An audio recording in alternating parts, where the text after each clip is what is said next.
FIFA world cup final മത്സരത്തിന്റെ ആവേശം ഉൾക്കൊണ്ട് Poroor Kudumbashree model CDS, ICDS, GRC എന്നിവയുടെ സംയുക്ത ആഭിമുഖ്യത്തിൽ വനിതകൾക്കായി സംഘടിപ്പിച്ച ഫുട്ബോൾ ടൂർണമെന്റ് ശ്രദ്ധേയമായി. ടൂർണമെന്റിന്റെ ഉദ്ഘാടനം പോരൂർ പഞ്ചായത്ത് പ്രസിഡന്റ് KK പുഷ്പവല്ലി നിർവഹിച്ചു. എല്ലാവരും സ്ത്രീശക്തി തെളിയിക്കുന്നതിന് വേണ്ടി ഒത്തുചേർന്നിരിക്കുകയാണ്. നല്ലൊരു സന്തോഷ നിമിഷമാണ്. എല്ലാവരും ഫുട്ബോളിന്റെ ആവേശത്തിലാവുമ്പോൾ സ്ത്രീകൾ ഒട്ടും പിന്നിലല്ല എന്ന് തെളിയിച്ചുകൊണ്ട് പോരൂര് പെണ്ണ് പൊലിമ തെളിയിക്കുകയാണ്. ഇന്ന് വളരെയധികം സന്തോഷമുണ്ട്. ഇത്ര രാവിലെ തന്നെ വീട്ടിലത്തെ എല്ലാ പണികളും മാറ്റി വെച്ചുകൊണ്ട് ഇവിടെ എത്തിച്ചേർന്ന നിങ്ങളെ ആവേശം കണ്ടിട്ട് വളരെയധികം സന്തോഷം. എന്തായാലും ഈ ഒരു പരിപാടി സംഘടിപ്പിച്ച CDSന്, അതുപോലെ ICDS സൂപ്പർവൈസർ ടീച്ചർമാരെ, ഹരിതകർമ്മസേന അംഗങ്ങളെ എല്ലാവരെയും അഭിനന്ദിച്ചുകൊണ്ട് ഈ ഒരു പരിപാടിയുടെ ഔപചാരികമായ ഉദ്ഘാടന കർമ്മം നിർവഹിച്ചതായി അറിയിക്കുന്നു. നന്ദി, നമസ്കാരം.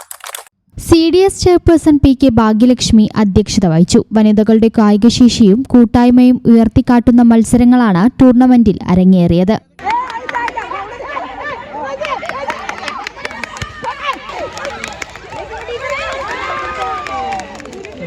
ആവേശകരമായ മത്സരങ്ങൾക്കൊടുവിൽ ഹരിതകർമ്മസേന അംഗങ്ങളുടെ ടീം കിരീടം സ്വന്തമാക്കി. 4 ടീമുകൾ പങ്കെടുത്ത മത്സരത്തിൽ മികച്ച പ്രകടനം കാഴ്ചവെച്ച് രാഗിണി ബെസ്റ്റ് പ്ലെയർ പുരസ്കാരത്തിന് അർഹയായി. മത്സരത്തിൽ പങ്കെടുത്ത എല്ലാ താരങ്ങൾക്കും മെഡലുകൾ വിതരണം ചെയ്തു. ടൂർണമെന്റിനുള്ള ട്രോഫികളും മെഡലുകളും പോരൂർ സർവീസ് സഹകരണ ബാങ്കിന്റെ സ്പോൺസർഷിപ്പിലായിരുന്നു ഒരുക്കിയത്. പോരൂർ പഞ്ചായത്ത് വികസന സ്റ്റാൻഡിംഗ് കമ്മിറ്റി ചെയർപേഴ്സണും വാർഡ് മെമ്പറുമായ P Chulfina, CDS vice president P Sulaika, വിവിധ പഞ്ചായത്ത് അംഗങ്ങൾ, ICDS supervisor K Umesh, CDS അംഗങ്ങൾ, അംഗൻവാടി അധ്യാപകർ, കുടുംബശ്രീ പ്രവർത്തകർ, ഹരിതകർമ്മസേന അംഗങ്ങൾ തുടങ്ങി നിരവധി പേർ ചടങ്ങിൽ പങ്കെടുത്തു. ഈ channel news Poroor. KSFE Valanchery ബ്രാഞ്ചിൽ ഉടൻ ആരംഭിക്കുന്നു 100 മാസ ചിട്ടി. 25 ലക്ഷം രൂപയുടെ ചിട്ടി.